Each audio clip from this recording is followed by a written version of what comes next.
ফলতায় পুরো ভোট বাতিল করার পর হুঙ্কার দিয়েছেন অভিষেক বন্দ্যোপাধ্যায়। 10 জন্মেও আমার ডায়মন্ড হারবার মডেলকে দমাতে পারবে না, ডায়মন্ড হারবার মডেলকে দমাতে পারবে না বাংলা বিরোধী গুজরাটি গ্যাং। দিল্লি থেকে যত শক্তিশালী যাকে খুশি আনুন, ক্ষমতা থাকলে ফলতায় লড়ে দেখাও, পোস্ট অভিষেক বন্দ্যোপাধ্যায়।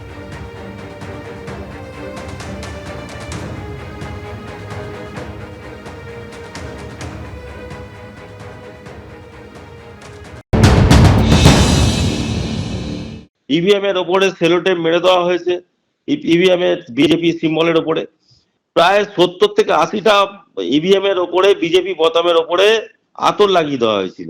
বুথের ভেতরে যে সিসিটিভির ক্যামেরা সেটা ঘুরিয়ে রাখা হয়েছিল এবং বুথের ভেতরে কোথাও কোথাও স্পাই ক্যামেরা রাখা হয়েছিল। যারা বিজেপিকে ভোট দিয়েছিল, ভোট দিয়ে যখন বেরোয় তখন সেই স্পাই ক্যামেরা তাদের বিজেপিকে ভোট দিয়েছে বলে তাদের মারধর পর্যন্ত করা হয়েছে।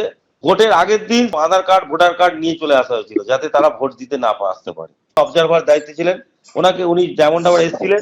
আমরা সমস্ত ডকুমেন্ট সমেত ওনাকে সাবমিট করেছিলাম যে আমরা 150টার কাছাকাছি বুথে আমাদের এইরকম ঘটনা ঘটেছে।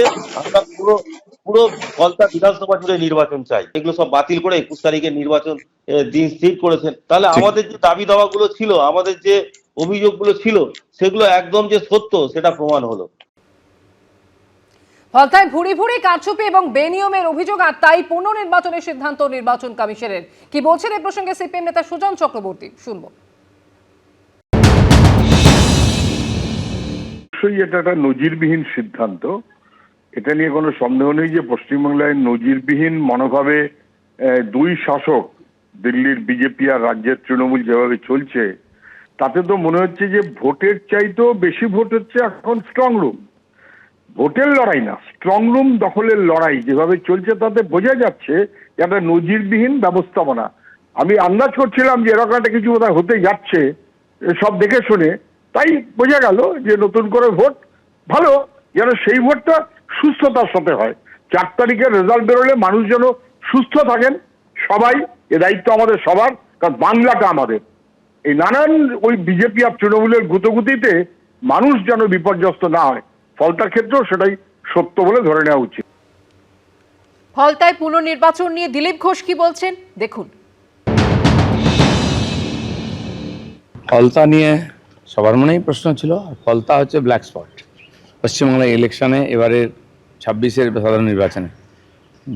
এত কড়াকড়ি করার পরেও লোককে চমকানো ধমকানো হচ্ছে এবং লোক রাস্তায় এসে প্রতিবাদ করছে, ওদের ভয় দেখানো হচ্ছে, ভোট দিতে দেওয়া হচ্ছে না।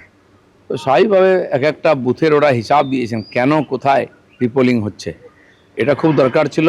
এই ধরনের যে রাক্ষসী প্রবৃত্তির লোকেদেরকে না সবার সামনে এক্সপোজ করার দরকার ছিল, সেটা ইলেকশন কমিশন করেছেন, তাদেরকে ধন্যবাদ। বাংলার মানুষ বহুদিন এগুলো সহ্য করেছেন, ফলতার মানুষ বহু বছর ভোট দিতে পারেনি, এবারেও ভোট থেকে আটকাবার চেষ্টা হয়েছে, তার সমাধান বার করেছে। এবিপি আনন্দ, এগিয়ে থাকে, এগিয়ে রাখে।